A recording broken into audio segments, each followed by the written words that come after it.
Hi സുഹൃത്തുക്കളെ, അപ്പോൾ ഇവിടെ നല്ല രീതിക്ക് വെയിലുണ്ട് കേട്ടോ. അപ്പോൾ നമ്മളോട് ഈ ടാങ്കിൻ്റെ ഇപ്പോൾ 3000 ലിറ്റർ നേരത്തെ വീഡിയോ പറഞ്ഞിട്ടുണ്ടായിരുന്നു. അപ്പോൾ ഇതിൻ്റെ ഹോൾ അടിക്കാൻ പോകാൻ കേട്ടോ.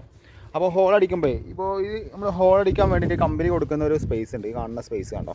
അപ്പോൾ ആ കാണുന്ന സ്പേസിലാണ് നമ്മൾ കറക്റ്റായിട്ട് വാട്ടർ ടാങ്കിൻ്റെ ഇൻലെറ്റും ഔട്ട്ലെറ്റ് ഇൻലെറ്റ് എന്ന് പറഞ്ഞ വെച്ചാൽ നമ്മൾ മുകൾ ഭാഗത്താണ് വരിക. അത് അതിനും ഗ്യാപ്പ് ഇട്ടുണ്ടാവും ചില കമ്പനി.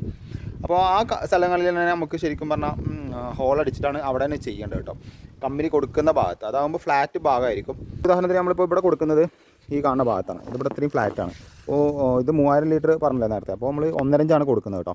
അപ്പോൾ 1.5 കൊടുക്കുമ്പോൾ ഇതിൻ്റെ ഇൻസൈഡിലേക്ക് ആക്കി കൊടുക്കരുത്. നമ്മൾ മാക്സിമം ഒരു പൊക്കിയിട്ടിടുന്നത് ഏകദേശം ഒരു ഇത്ര ലെവലിൽ വെള്ളം എപ്പോഴും സ്റ്റോർ ഉണ്ടാവും. കാരണം എന്താ വെച്ച് കഴിഞ്ഞാൽ ഇത് വെള്ളം കഴിഞ്ഞാലും ഇപ്പോൾ അവിടെ വെക്കുമ്പോൾ നല്ല രീതിയിൽ കാറ്റെന്തെങ്കിലും അടിച്ച് കഴിഞ്ഞാൽ ചിലപ്പോൾ ഇത്തിരി ഹൈറ്റിലുള്ള ടാങ്കല്ലേ, ചിലപ്പോൾ താഴ്ഭാഗത്തേക്ക് വീണ് കഴിഞ്ഞാൽ പൊട്ട് വരും. അപ്പോൾ അത് ഒഴിവാക്കിയിട്ടാണ് കുറച്ച് കയറ്റി കൊടുക്കുന്നത്. ഔട്ട്ലെറ്റ് ഇടുന്ന ഭാഗം നമ്മൾ ഒരു ചെറിയ രീതിക്ക് ഇറക്കി കൊടുക്കും. മാക്സിമം നമ്മൾ എത്ര ഇറക്കാൻ പറ്റുമോ അത്ര ലെവലിൽ ഇറക്കിയിട്ടാണ് ഔട്ട്ലെറ്റ് ഇടുക കേട്ടോ. അപ്പോൾ